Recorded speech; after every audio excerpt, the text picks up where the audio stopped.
Paninindigan ng Converge ang kanilang plano na pagsamahin lahat ng Kapampangan stars na pinanday under sa kanilang wing, pero sa ibang team sa PBA naglalaro. Dahil sinibak na si Alden Ayo, umayon sa planong lahat ng si Coach Raiko Toroman ay sumang-ayon din sa planong ito ni Delta Pineda.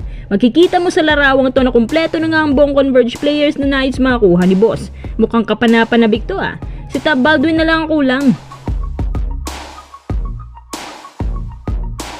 Bago tayo magpatuloy, kung nais mong suportahan ang aking channel, just click subscribe and share. Sa mga tiktokers ko dyan, pakibisita naman ang aking profile, click mo yung showcase, baka may magustuhan ka. Para sa Converge, ito yung literal na legends in one film. Ito yung pinakagustong mangyari sa lineup ng Converge. And in fact, may nadagdag at madadagdag pa nga sila. Sila yung mga pinanday sa Pampanga pero sa ibang PBA teams naglalaro. Isa-isahin muna natin itong mga players na to. Una, si Arwin Santos, isa siya sa mga natulungan ni Boss Pineda na makabangon sa buhay sa pamamagitan ng pagbabasketball. Bilang backer nito at sponsor, natupad ni Arwin ang mga pangarap niya hanggang sa natapos niya ang kanyang almost 16 to 17 season sa PBA at ngayon babalik na nga once more para sa Converge. Pangalawa, si Calvin Abueva. Ang isa sa mga pinatubo trio ng San Beda, si Calvin po ay literal na hinahanapan na po ngayon ng trading partner para makakuhang matagal ng gusto ng Magnolia. Pangatlo, Ian Sanggalang. Alam nyo sa lahat ng trade deals na magaganap, masasabi ko na challenging ang pagkuha ng Converge kay Calvin at Ian kasi matataas ang value nila.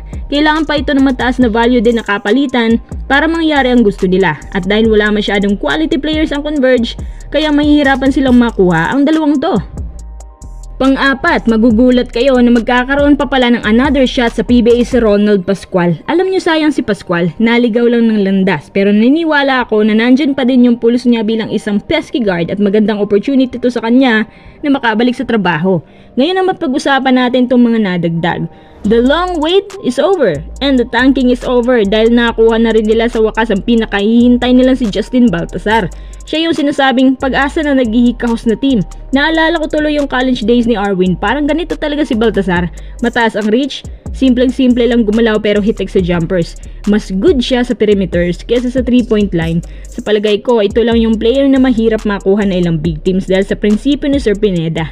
Alam niyo na medyo may bahid ng politikang liga natin, pero sigurado ako once na makalaro na si Balti sa kanila, i-impact ito agad at aabangan ko talaga yan bilang siya yung sinasabi nilang pinakaunang franchise player ng Converge. Ito pa, ang masayahing si Alex Cabagnot.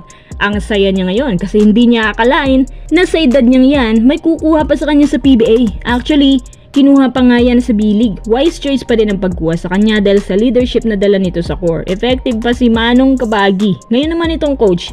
Actually, hindi pa po final coach si Coach Franco kasi may pinagpipilian pa kayo ng Converge. Bali, hindi naman nila sinabi na as interim coach lang pala siya. Sa katunayan, si Charles Chu sana yun pero hindi niya daw tinanggap.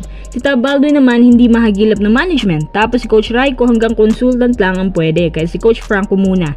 Baka kasi magiging maganda ang pagkakahawa kaya pumayag sila. Well, naniniwala ako na kapag ang mga ito nagsama-sama, ibang klaseng resulta ang pwede nilang maiproduce. Actually, kayang-kaya nilang makipagsabayan sa mga big teams kapag ganun, kaso ito magiging resulta niyan. Hindi pang long last kasi si Calvin at Arwin wala sa kanilang prime. As mentor na lang kaya nilang maibigay lalo na itong si Kabagi.